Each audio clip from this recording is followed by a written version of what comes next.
リンクスタート。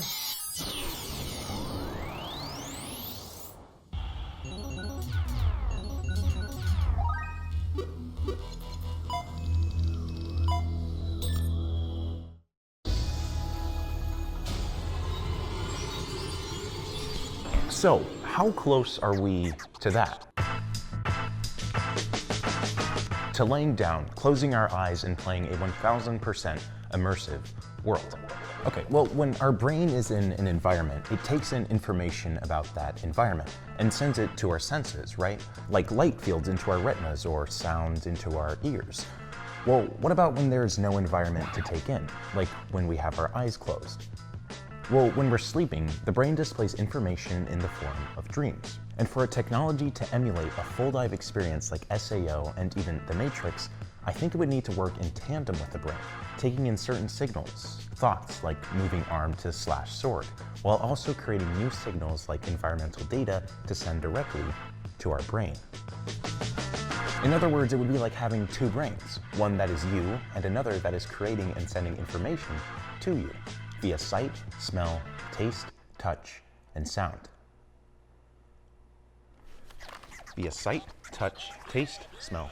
So first, let's look at sight. In SAO, the characters close their eyes. This means the image is bypassing the retinas and displaying directly to the brain. So try closing your eyes. Can you imagine anything? Trees, fields, or perhaps words and colors? Point being, open your eyes. Point being, there's a difference between seeing and imagining. When we're awake, our retinas are taking in light fields and processing it as an image, processing it as life. When we imagine, however, we're remembering the forms of light to materialize images. So when we dream, it's almost like a middle ground. On one hand, there is no light to process. On the other hand, dreams can be as vivid as life itself. So for a technology to induce this middle state, I think it would need to emulate this dream state by sending images directly to the brain without displaying light to the retinas, while still allowing the brain to function as if one is awake. As of March 28, 2019, this is not possible, and from my research, there's no one working on it yet. But that's okay. Let's just say the user has their eyes open. They're looking at a screen much like current VR goggles. What about the other senses? So while there's no technology that can emulate taste sensations by working directly with the brain, we're pretty close to doing it externally. This is the Voxtail. By transmitting low currents through silver electrodes, this device can simulate sourness, bitter, and salty taste. It basically sends non-invasive electrical currents directly to the taste buds.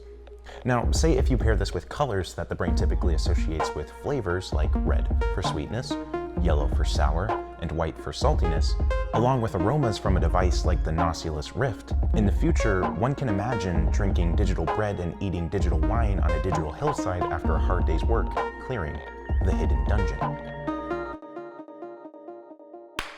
Sound.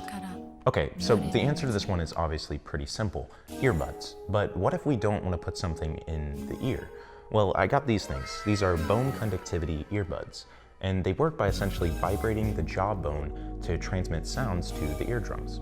The downside to this being, of course, you can still hear the outside world, so it's not exactly immersive. Now, I can see these being used for more like AR applications when you need to stay in your environment, but for SAO, let's just go with earbuds. Sends electromagnetic. So while the nerve gear sends electromagnetic signals to the brain to emulate touch sensations, we can do something similar on, again, the outside of the body with ultrasound transducers. This is the Haptomind, and it projects ultrasonic waves onto the skin, creating different sensations. So say if you had a Haptomind projecting all across your body, you could feel wind breezes that aren't actually there. Another more practical option might be haptic suits. They basically have electrodes all around the body that can emulate pressure, coolness, and heat. By stimulating the muscles, it works naturally, meaning you won't get bruised. So we can feel getting hit with a digital sword, but how would you defend yourself? How would you move your muscles to grip a sword or cook a digital stew by holding a knife without actually moving? So I think there's a few ways this can go. The first being haptic gloves. These can simulate the sensation of holding something when you move your hands to, well, hold something. The second being bypassing actual movement altogether and reaching the signals sent directly from the brain. Try looking at this image. Continue staring. Notice that? Your brain sent a signal there. Using external headgear, a team of researchers at Harvard have developed a system to read that same digital signal and move the tail on a rat, without actually harming the person or the rat. Heck, even this $20 brain device I got off Amazon can do the same thing. Right now, I'm controlling that game with my mind. I'm blinking to fire. This technology is called EEG, or electroencephalography, and paired with a VR headset like this, Tobias Anderson here is seen moving a character inside Fallout. When he thinks lift, his character jumps. While this could cause some heavy motion sickness at first, one can imagine a virtual world where you think, I want to pick that flower, as you pick up the flower. Seeing your hand move in-game as transducers emulate the touch of morning dew, bumblebee noises zoom from left to right, and fresh aroma of sunflowers fills your nose.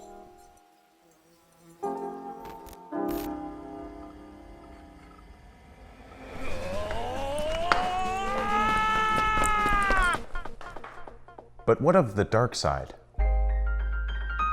In SAO, the players are trapped in the digital world. They've essentially given up their ability to manipulate their own sensations in favor of a device that does it for them. The difference, I think, in the real world is that all of our senses, all of these technologies are exterior. The nerve gear hijacks the mind internally, while the IRL technology seems to work in tandem with it.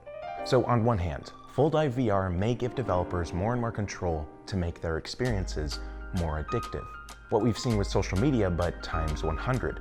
On the other hand, perhaps it's up to the individual not to get trapped in the digital world.